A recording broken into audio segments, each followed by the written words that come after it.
Good afternoon, everyone. Pleased to see those of you who have joined us for the webinar. I think we can get started. Although I imagine there may be a few more coming in as we go forward. But good afternoon, everyone, again, and thank you for joining us, making time for this webinar. My name is Radhika Pulai.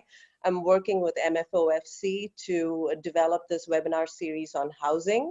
And I am pleased to welcome you to From Dream to Reality, Plotting the Course to Person-Centered Living, a webinar with Dr. Laurel Peltier. So this is the first of the fall series of webinars that we'll bring to you on housing. And we plan to bring you conversations with parents and professionals who will bring experience in sharing their experience in creating innovative and person-centered living arrangements for individuals with disabilities. So let me introduce our speaker for today's webinar. It's my pleasure to introduce you to Dr. Laurel Peltier. Laurel is a faculty at Collaborative for Educational Services. She holds an Ed.D. in special education leadership and brings a ton of experience in the field. Laurel has held led secondary school programs for students with disabilities, taught undergraduate and graduate courses in special education, and acted as a consultant and professional development provider for more than 20 school districts in Massachusetts. In addition to her professional expertise, Laurel brings a wealth of experience as mom to Elijah, who has autism. Today, Laurel will share their person-centered approach, strategies, and lessons they learned from their own journey that we hope will be useful to you and your loved one in the process of planning for housing. So without further ado, over to you, Laurel. Welcome. Thanks, Radhika, and welcome everyone. I am happy to be here with you. I certainly see myself first as a parent and second as a person who's had the great good fortune of doing a lot of work in special education and in human services with many different families. And so I hope that some of the stories and experiences that I can share with you today will be helpful. And I'm really, really interested in your questions in the chat box. So don't hesitate to post those questions as we go along. We'll spend a pretty significant amount of time responding to questions. If I can't answer questions, I'm happy to do some research. And also you'll have access to the slides that I'm going to show you at the end. And my contact information's in the slides, so please use it as you need to along your journey, because questions will arise as you kind of move forward on your pathway to person-centered housing for the people that depend on you and that you care about. So here I'm going to share my screen, if I can get it to work, and I'm going to go into present mode, but I'll have to come out pretty quickly from present mode because I want to show you a video. So the presentation is called From Dream to Reality, Plotting the Course to Person-Centered Living. And for me, person-centered living is really about Elijah and about Elijah in the context of our family. So Elijah is, here's a picture of Elijah and me. And I think that Elijah's led our family and certainly led me into a career of being much more connected with people than I might tend to want to be on my own. I, believe it or not, lean toward introversion and really am not much of a social networker or a connector on my own, but Elijah has led our entire family into a path of really pushing. And so step one on the way to person-centered living is really to get to know as many people as you can, and remember that every single person you meet, whether you happen to like them or not, is a potential ally on the path to a person-centered life. And that's actually really helped me to connect with people, and I've had the great good fortune of doing person-centered planning with many families, transition assessments with many families, and so I know a lot of people's stories, and really Elijah's the one who's led me into those opportunities. So step one is I just encourage you to introduce yourself to everyone that you possibly can and share your story and your priorities. I wanted to share a video of Elijah, mostly because one of the questions I got had to do with students who are people who are nonverbal or who are not primarily verbal. And so I thought, wow, I guess I should start out by making sure that you understand kind of who Elijah is. I am not one to talk about Elijah as a person with deficits. I was shocked when Elijah was described by a school person to me at one point as being a person with a severe disability. I had never thought of him that way. But so I thought, well, I'll just show this short video to show you kind of who Elijah is. And the shirt you see him wearing, I picked out for him. I think others in my family would prefer that he did not wear these kinds of shirts, but you know, in my mind, this is my Elijah. So let's see if I can get this to work. What are you going to do with that $1? Thank you for that big. At the bank? What are you going to do with that at the bank? You're going to put it in the bank? Yes. Yeah, and save it? Save it. Excellent. He's not much of a saver, actually. That video is a little bit of an irony. I think I was hoping, as I hope for my daughter, that she will save her money. You know, I'm still hoping. But it gives you a sense of who Elijah is as a communicator, who he is as a person. And Elijah actually is right now 20. In this video, he was probably 23 or 24. He's 26 right now. And he is employed. That dollar is actually his dollar that he earned. He earns minimum wage working as a farmhand at a place called Prospect Meadow Farm in Hatfield, Massachusetts. And it's a farm where people with and without disabilities work together. So that's who he is. And I guess another really important part of the kind of the steps that I'm thinking about as I think about how do we move to a person-centered life. This is a picture of Elijah at the beach with a friend of ours named Barry. And I didn't know Barry until Elijah was in his late teens when my husband and I actually volunteered to be counselors at a camp for youth, just typical youth. My husband is American Baptist, and this was an American Baptist youth camp. And we had to bring Elijah along because we did not have respite, which was something that made me very nervous because Chris and I were both on the faculty of this summer camp, and we were there for a week. And I was teaching a journaling class, and Elijah was not a writer, and is a very busy guy. He kind of likes to move and likes to go. And I thought, my gosh, what am I going to do with this kid for an hour while I teach journaling to youth at this youth camp? And Elijah actually joined us that week and was embraced by people we had never met before, including Barry, who just felt like Elijah was a great joy and a great pleasure. And Barry really wanted to know what Elijah loved. Barry ended up hanging out with Elijah, even though Elijah's not much of a talker, and inviting Elijah to his house, taking him on Gatorade runs, because Elijah loves Gatorade, helping us to support Elijah while Chris and I taught classes. And Elijah actually ended up learning from the other people at the camp how to journal on that, during that week, how to write in a journal and how to use color in a journal. And now he makes these shopping lists and communicates with us about things that he's thinking about and prefers in writing as the result of including him at this camp.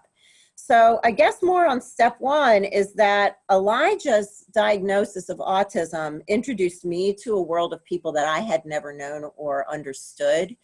People who communicate, as my daughter says, with their hearts, not with their words.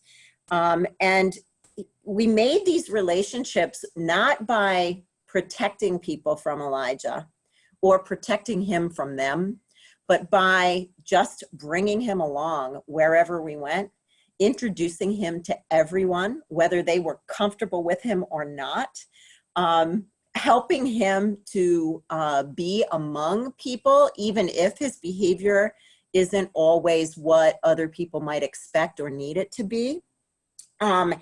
And so those relationships and those circles of relationship just grew and grew and grew in ways that we couldn't anticipate.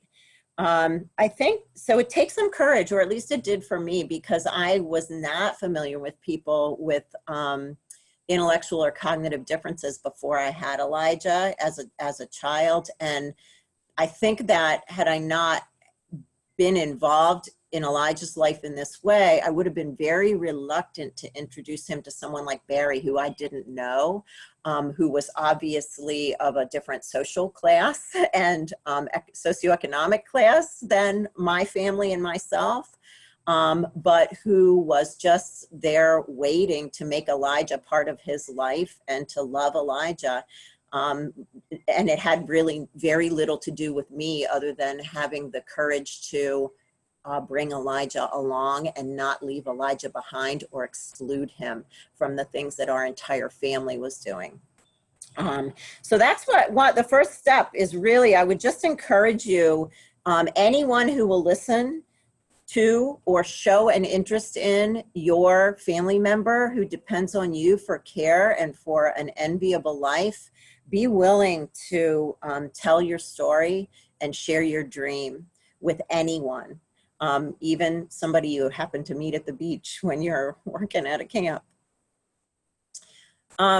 The second step for our family was to really capture the vision, not just the vision for Elijah, but the vision for our entire family in both words and images. In this picture, you see Elijah with a woman. I don't know this woman. I actually have never met her, but she has a pottery business where she teaches pottery in our community. I don't know that she's ever taught pottery to someone with limited communication and intellectual difference. Again, I don't often describe Elijah by his IQ, but sometimes people like those numbers in order to kind of understand a person's profile. Elijah's IQ is 32. But he reads and writes, and when he's interested in something, he is willing to engage. When he's not interested, his behavior can be very big. It can be sometimes aggressive or unpredictable. But this person is a person we met through mutual friends who said, oh, Elijah loves art. Maybe he would like pottery. He ended up making over 200 of these beautiful pots of all different sizes. I had so many, I was giving them away as gifts to people. I just didn't even know what to do with them, and they were lovely. And I had no idea that he could even do this until this person was in our life. But the reason she came into our life was that we shared with our school, with community service providers, with the Department of Developmental Services, teachers, neighbors, people at church, colleagues at work, the story of we have this child and he loves art. We have this child and he loves animals. He likes to feed them. He likes to clean things. He likes to organize things. He loves color. And so we would just talk about this and people would come to us with ideas like they did. This woman's name is Catherine and her business is called Cycle Pottery. And Elijah worked with her for more than a year. And again, it's not a connection that I made. It's a connection that someone else made on his behalf and helped him to actualize. This was actually part of his school day program. It could be part of his adult service day program too, if we wanted it to be. We've kind of moved along. We also don't have Elijah stay in doing the same things all the time. So now for art, he's actually painting at home with me. I learned how to paint because of Elijah. So we used person-centered planning to capture our vision and to really articulate Elijah's strengths, interests, and preferences. And person-centered planning is a structured process of articulating what the vision will look like 5 to 10 years in the future. And when you do it, usually you do it with a group of other people. The first time we did this was when Elijah was in elementary school with his teachers, other kids in his school, his sister, and neighbors and friends that we invited. There were probably 30 or 40 people in the room. It's a structured conversation where you start by talking about, well, when Elijah grows up, where would it be really cool for him to live? Where would it be really cool for him to work? What will he do for his free time? Who will he hang out with? And so it wasn't just Chris and me as his parents figuring that out. Elijah cannot share those things. He does not have the ability to respond to those kind of questions, except by repeating what other people say to him. So we really relied on his friends in elementary school to articulate for us what we thought his life should be, or what they thought his life should be like, and what would make an enviable life. We also talked about who could help us get there very openly. We asked children in the elementary school, well, how do you think Elijah could have a home? How do you think Elijah could end up working on a farm? How do you think we would deal with it if he ran away? What would we do if he hit someone? Because all those were things that he did. And it was amazing how many ideas even little children had for us about ways to make sure that those things didn't isolate or separate Elijah from the dream that would make his life enviable for him. Some tools for step 2. I'm really loving this Charting the Life course tool out of the University of Missouri. Many of us in Massachusetts have just completed an ambassador training. It's basically a structured set of tools to think about what will the schedule look like. Questions about when might somebody be able to make his or her own decisions about certain areas of life or not. How can you take services like DDS services, school services, mass rehab or vocational rehab services, funds from the family, Social Security income, mini grants, and combine them in ways that are integrated and mutually supportive. Medicaid also funds some services, so often there's like a joint funding that goes into creating an enviable life. MAP and PATH, the second bullet, are other tools for person-centered planning. Again, the conversations are very similar regardless of the tool that you use. And then there's a video that I included about person-centered tools, because I know that many of us, some of us like tools and like written text-based resources. Others of us prefer and can benefit more from seeing videos. So I thought, well, I'll include this video resource so you can see what it actually looks like to do person-centered planning as your step 2. But the end product of a person-centered plan should be your elevator speech. It should be, this will make Elijah's life awesome if he lives in a home of his own and doesn't have to live in a group home where every single time something happens in the group home, Elijah's bed has to change, or his place of residence has to change, or the people who support him have to change. So that's how we started. Step 3, look for opportunities and connections. I am telling you, this is a kid who in elementary school literally ate pizza, French fries, and cheeseburgers. I know some of you are laughing right now, right? I was unwilling as a mom to take on the diet. It was overwhelming to me to think about trying to get this kid to eat other foods when I was also trying to get him to be able to sit in church, or be able to go to McDonald's with me, or to be able to go to the beach and not just go out into the ocean, or whatever, all the stuff we were trying to do to include Elijah in our regular life, that the food thing I couldn't do. And there was a woman at school, a paraprofessional, who I personally did not like very much. She was not my favorite. She was a little pushy. I, as a parent, was always a little defensive. And always assumed that other people were judging me, which made me even more defensive and angry. So I often wasn't able to receive from people what they had to offer.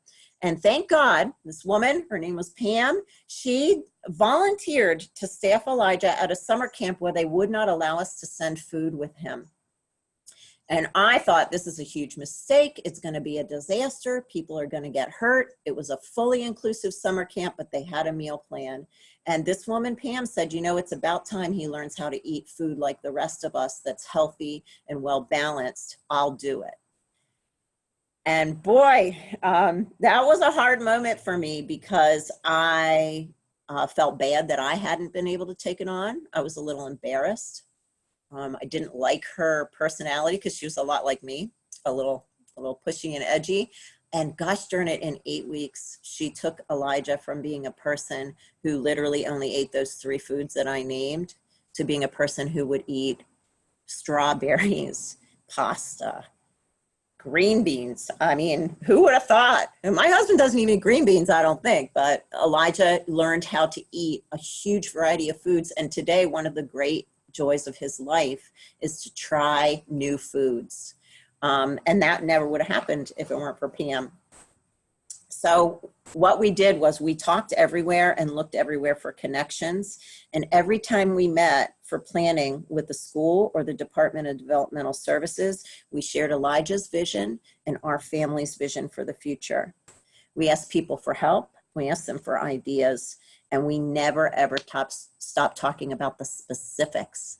Elijah is going to work at a farm. He's going to feed animals. He's going to be paid as a competitive employee, not in a sheltered setting. He's going to be accessing transportation that's available to everyone, like Uber or Lyft, or rides from friends, or rides from family members, or rides from coworkers. He's going to be dining out where everyone else dines out. He's not going to be sitting at home because his behavior can be aggressive or unpredictable. And many, many, many people helped us. I will say that almost all the families I know who've had successful outcomes, whether they are families whose culture is different than mine, whose race and ethnicity is different than mine, whose level of education is different than mine, whose socioeconomic status and access to money and other resources is different than mine. The families that are successful are the people who know where they're headed long term and can talk specifically about it and who tell everyone. So some tools, right? Connect with family support providers and advocacy groups. In Massachusetts, our PTI, our Parent Training and Information Center, which is funded in part by the U.S. Department of Education, but also by a lot of other funding streams, is the Federation for Children with Special Needs. Every single state has one of these PTIs, so connect with them.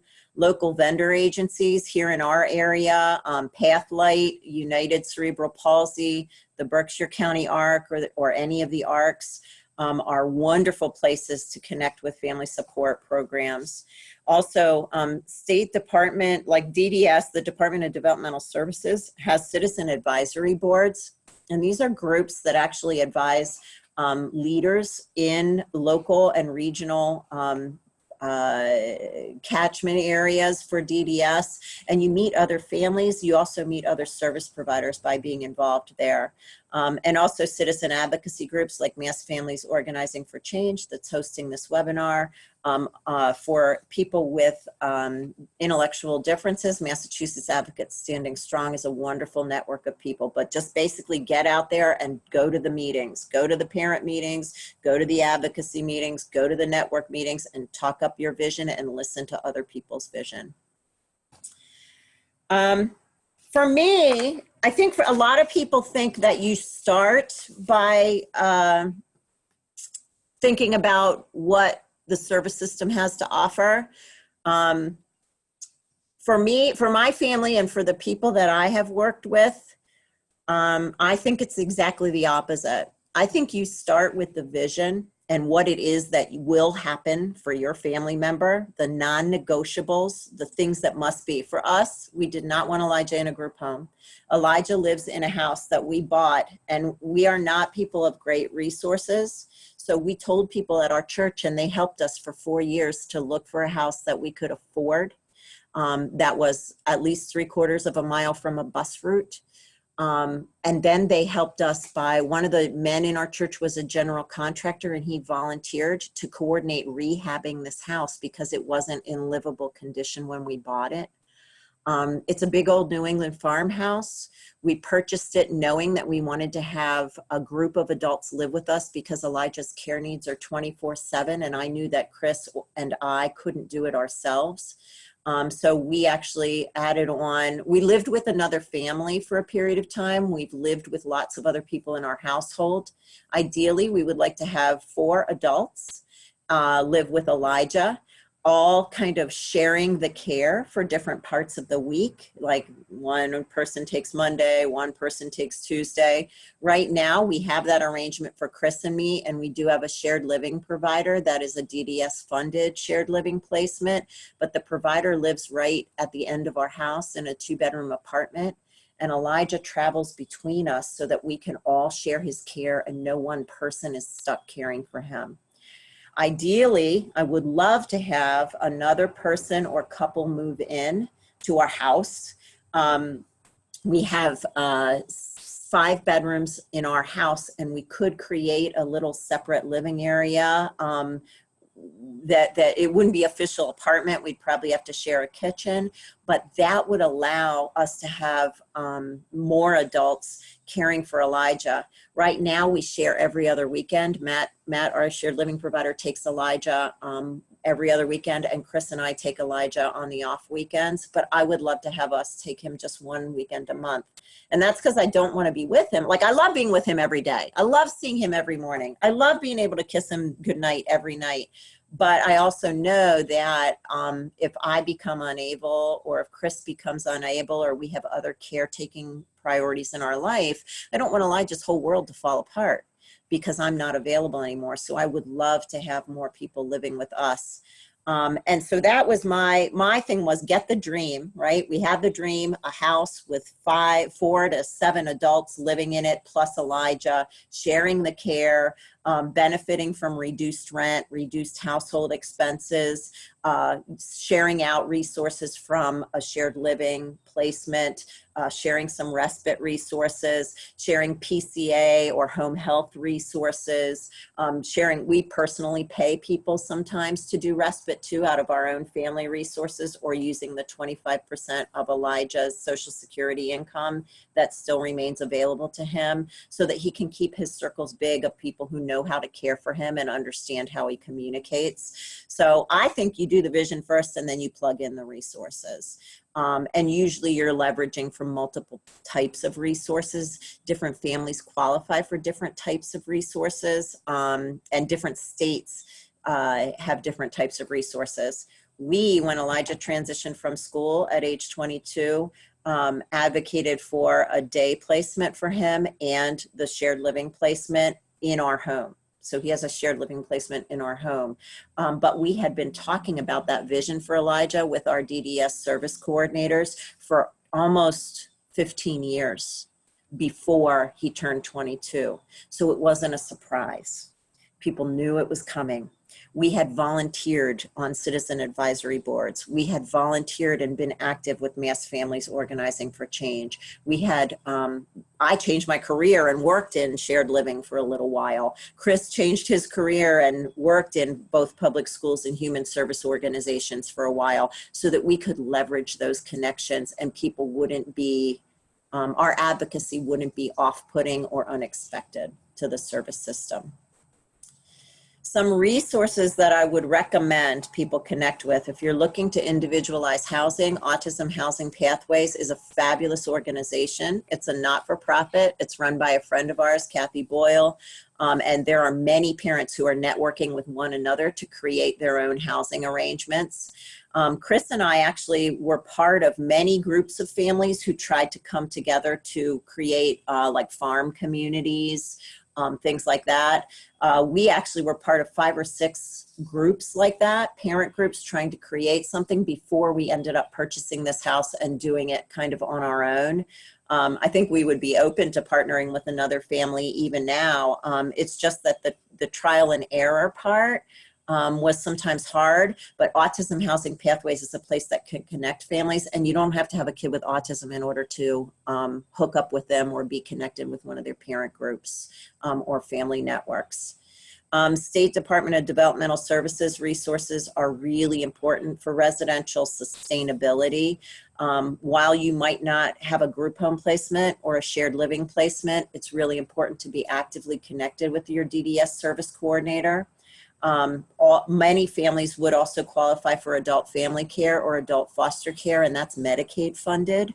And so if you're eligible for Mass Health or for Medicaid, you can find out about eligibility for those services or personal care assistance services. So you can piece those things together to get the kind of support you need in an individualized housing arrangement. And then resources for adult day and residential services, like I was just talking about, it's not just CDS money or resources. You have to think about a sustainable way of networking or connecting multiple resources in order to support your family. And I think the last step is really revisiting a lot, changing your plan a lot. You will have failures along the way. We had many, many failures before we purchased this house, where right now 3 of us live, and where we have 2 respite providers who take Elijah out. They don't spend time in our house right now, but there are 5 of us who actively care for him. And of the 5, 3 of us are paid and 2 are not. I think if we offered housing to someone, we would probably do that in exchange for some care. But we've had a lot of times when we've tried something and it hasn't worked. And I think what's made us successful is being open to revisiting the plan and insisting that the vision can happen. Like, I never doubt that this vision for Elijah's life can happen, and that when I die, his life will go on with whoever the 5 people are who are in his life then. I know that's true. I just don't know who it will be.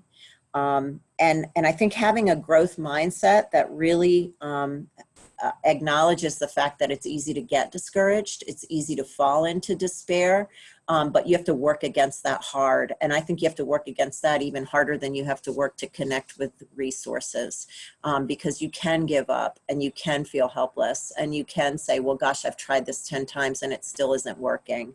But if you persist and you're consistent in your dream, the dream doesn't change, the vision doesn't change, you're consistently advocating for the same thing, and you're telling everyone, people will be excited to know how they can help and support. And then as you find supports, your vision will change and you'll say, oh, maybe we could do it that way. Right now, our family is actually thinking about whether we should sell this house, even though we've worked really hard to acquire it and set it up, and look at purchasing a condo for Elijah in a place where there might be other people who are also doing shared living, and whether that might be a better network for him. I don't know. I don't think we're anywhere near actualizing that change, but we are asking ourselves that question because some other people in our circles have asked us that question. If you're interested in doing person-centered planning or finding other groups of people who are actually doing these kind of person-centered, out-of-the-box, creative housing type arrangements, here are a list of some places. The Foundation for Intentional Community has a directory of communities all over the world. Larch is another, we've visited many Larch communities. Chris and I did go and visit Larch, Camp Hill, Farmsteads of New England, and many other intentional communities while we were thinking about creating this household for Elijah, because we wanted to know, how did people set them up? What were the rules? How do people come together and live together when they're not living in separate spaces? You know, when you have to share a kitchen or you have to share rides.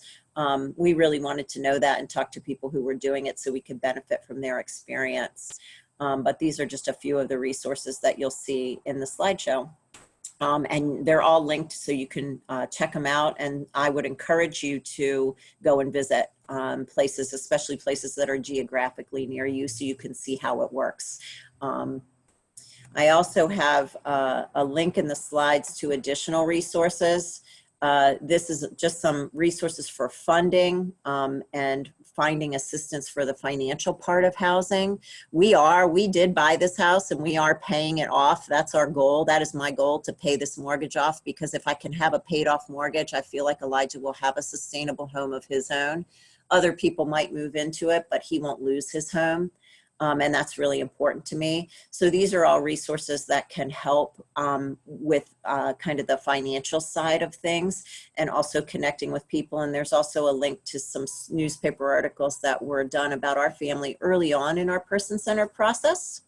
And I think I'm going to try to go back. I think that's really, we're ready for questions. Thank you, Laurel. That was great. So if you have questions, please feel free to type them into the chat box. I'm going to respond to some questions I got ahead of time. Yeah. And then you can interrupt me, okay? Someone wrote, she heard that the only options for her daughter to qualify for government-supported housing is to have a substantial intellectual disability or behavioral challenges requiring weekly police intervention. I'm not sure that that's necessarily true. That might be true for a certain type of service, like for a residential placement through the Department of Developmental Services, but there are a lot of other resources to fund supported residential settings, including Medicaid-funded services. So I don't know. I think that we often hear things that may be partly true, but not wholly true. Okay. There was another question that we got. What kind of supports can we count on to defer costs from DDS if our child is qualified for adult services? And can these sit on top of a housing voucher, federal or local? What's the best route to obtaining DDS financial support or service supports for independent living? I think so. DDS support, you all know this, it's not an entitlement, right? So my personal opinion is the best way to connect with the Department of Developmental Services is to first be clear about what your vision is. Because DDS does not fund this house. It does not fund our housing arrangement. They do provide support for our shared living provider. That's one piece. There are lots of other pieces. I used to be Elijah's personal care assistant. So that was another stream of funding that came in. We also have had people provide support and assistance to us for doing home repairs or doing lawn care or making meals. So you have to think about what it is that you need, not about DDS money. But telling your story to DDS, telling your vision to DDS, telling them what you want it to look like in the end, I think that's important because people who work for the department know about all of these other resources too and can help you with a joint service design. I would be very uncomfortable if Elijah were solely in a DDS funded placement. That would make me very uncomfortable because that would mean that where Elijah lived and who he lived with and how he spent his days would be determined by the Department of Developmental Services, not by Elijah and by the people who love him. Okay. So I have a question here. How have you arranged for the administrative continuation of the wonderful life for your son? Who takes over the arranging after you're not able? So Chris, my husband's his guardian right now. Our daughter, Sarah, is kind of our kind of on-call backup guardian. We have told her that it's not our expectation that she would live with Elijah, and we've always told her that. If she wants to, she's welcome to. But that we expect her to know what his daily life is like, what his strengths, interests, and preferences are, and to advocate for those in terms of the legal and administrative parts. She would likely take over as his representative payee. He only has a very small amount of money that comes to him through his income at the farm and also through 25% of his Social Security income, but that money can be saved. We do have an ABLE account for him so that he'll have some resources that he can use for needs that he has as he goes on. And I've also told my family, if they choose, and my family knows we're not expecting any inherited money or property, but if they were to choose to leave anything to Elijah, that they should leave it to the ABLE account. So we very blatantly talk about plans for people when there are deaths and when there might be gifts that people might want to give to him so that they know what to do and they don't compromise his benefits.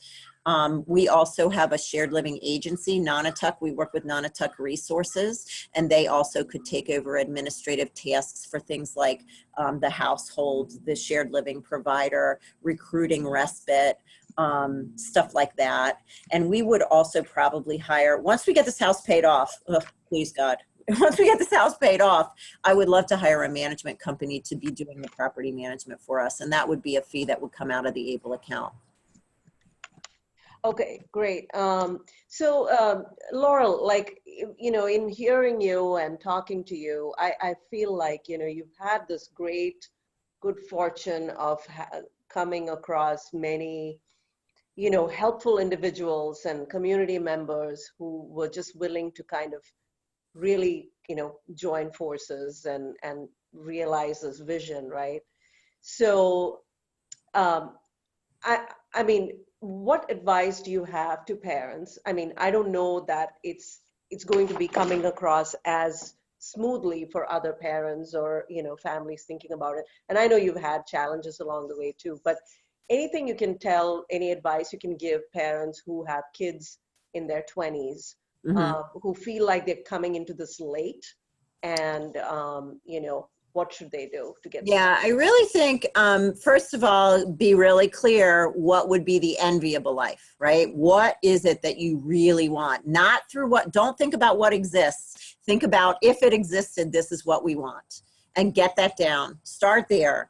The second thing I would say is look at all your possible resources, including non-disability resources. So I think about Habitat for Humanity. I think about our Amherst Survival Center. I think about churches and communities of faith. I think about, you know, places that where people gather who intend to be supportive of other people. If you do not make those connections will not happen. So people aren't going to come to you. You have to go to them, and you have to ask for specific things that people want to give. And I think for us, often the way we've started with people is we've said, hey, we need somebody to take Elijah to horseback riding on Monday night. Or, hey, Elijah really loves going to McDonald's. I personally am not a big McDonald's fan. Is there anybody out there who'd be willing to take him to McDonald's once a week? So a specific ask to people in those networks, you will often get a yes. You have to let people do it. So tell me, where would, for parents who are like getting started on this, you mentioned Habitat for Humanity, for example.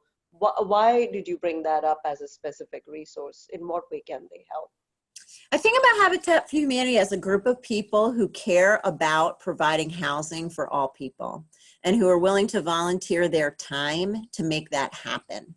So if Elijah did not have housing right now, he's 26, I would be going and trying to figure out how could I volunteer with Habitat for Humanity and how could I bring him along?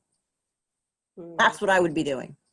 Even if it was to go sort hardware once a week into jars for people, right? Even if it wasn't going out to a site, you know, because I couldn't do that. So that's, to me, it's about thinking, where can I plug in to groups of people that are going to share this interest in meeting this need?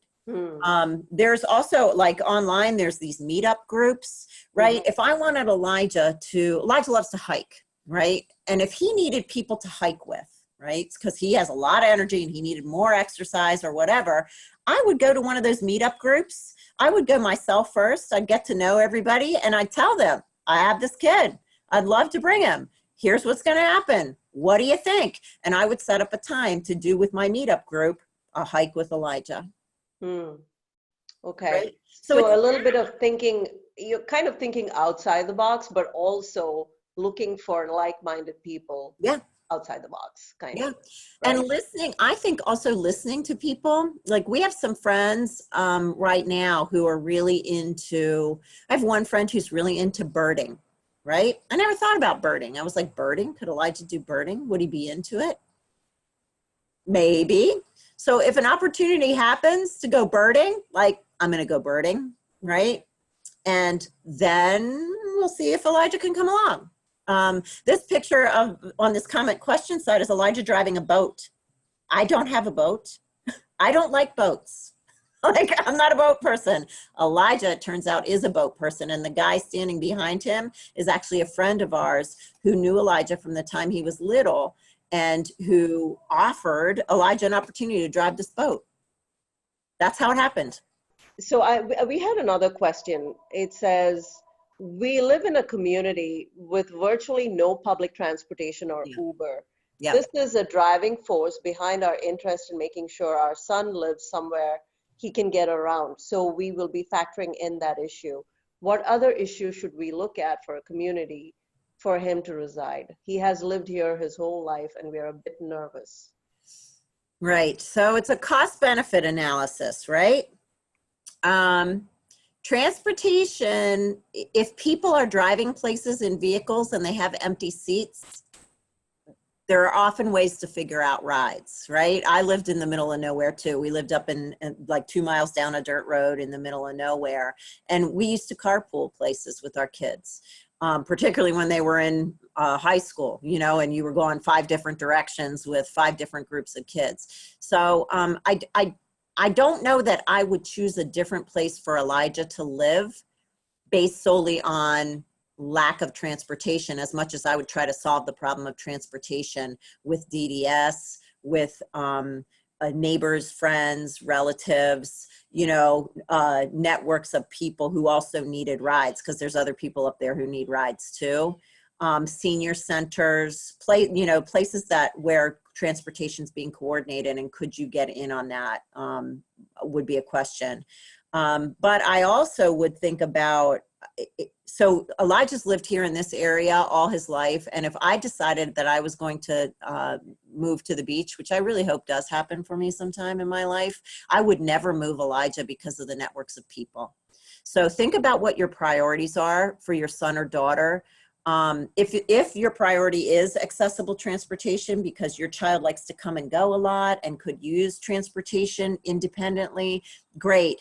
But as soon as that relocation happens, the most important thing is the networks of other people who are going to enter into your child's life and be part of the group of people who keep an eye out, who help with problem solving, who are willing to involve your child in social networks and things like that. And if I had to coordinate transportation in order for Elijah to live somewhere among people who loved and cared for him, and he was part of their social circles, I would do that. It's not the money you need, it's the people. Right. And tell me about DDS and government agencies. How easy or difficult is it to establish that rapport? You sound like you have a good relationship with them. I think the key is, so all of us have expectations and fears, right? I have a lot of fears and expectations. DDS is not the answer to my expectations or fears. And once I understood that, I was so much freer to be in relationship to people who were part of that system, because I could allow them to provide pieces instead of expecting them to take care of the whole thing. So that for me was a huge shift in my mindset. Also, I think getting to know the people who work, not just your service coordinator, but the area director, the regional director, the commissioner, going out to events, legislative advocacy events, citizen advocacy board events, presentations. Anytime people from DDS are looking for input or support, let your voice and your face be present, because you will learn a lot. And honestly, I've had some very significant philosophical disagreements with people at the department, but they are some of my greatest allies, those same people. There's a question from Sophia. I love hearing about how connections can be made. For those of us who might be more introverted or socially anxious, how do you recommend we connect with others? I love that question. Yeah, you know, online, I love the online world for that, right? So there are networks that don't involve you having to be physically face-to-face with people. So things like meetups, LinkedIn, the Autism Housing Pathways groups, Facebook, any social networking that you can engage in to connect with other families and people who might need support for housing. Also, don't think just about people like your child, right? Autism, Elijah has autism, right? And so autism is an interesting category. I rarely connect with people through the autism category. It is not my channel, right? I tend more to connect with people through the category of needing assistance, right? So it could be people who are caring for elderly parents. It could be people who are caring for young children. Anybody who's thinking about caring for someone or housing someone who needs care and monitoring, those are the people that I want to connect with, not the autism people. That's not to say that autism people are bad, right? Mhm. It's just not my channel. My husband tends to connect more through the autism channel. I am much less interested in that. So you mentioned meetups and Facebook groups. So I don't, are there meetups specifically for this community? I don't know that there are meetups for the community, but that's why the vision becomes so important, right? Because your child is a human being. Your Mm, child is not a disability, right? My son, right, has autism and intellectual impairment, but that's not the most important thing about him. The most important thing about him is he's busy, he's very active, he doesn't sleep that often, he loves color, art, and food, mm, right? What's really important about me is I like to be alone. I like to have a lot of space for myself. I like to be outside.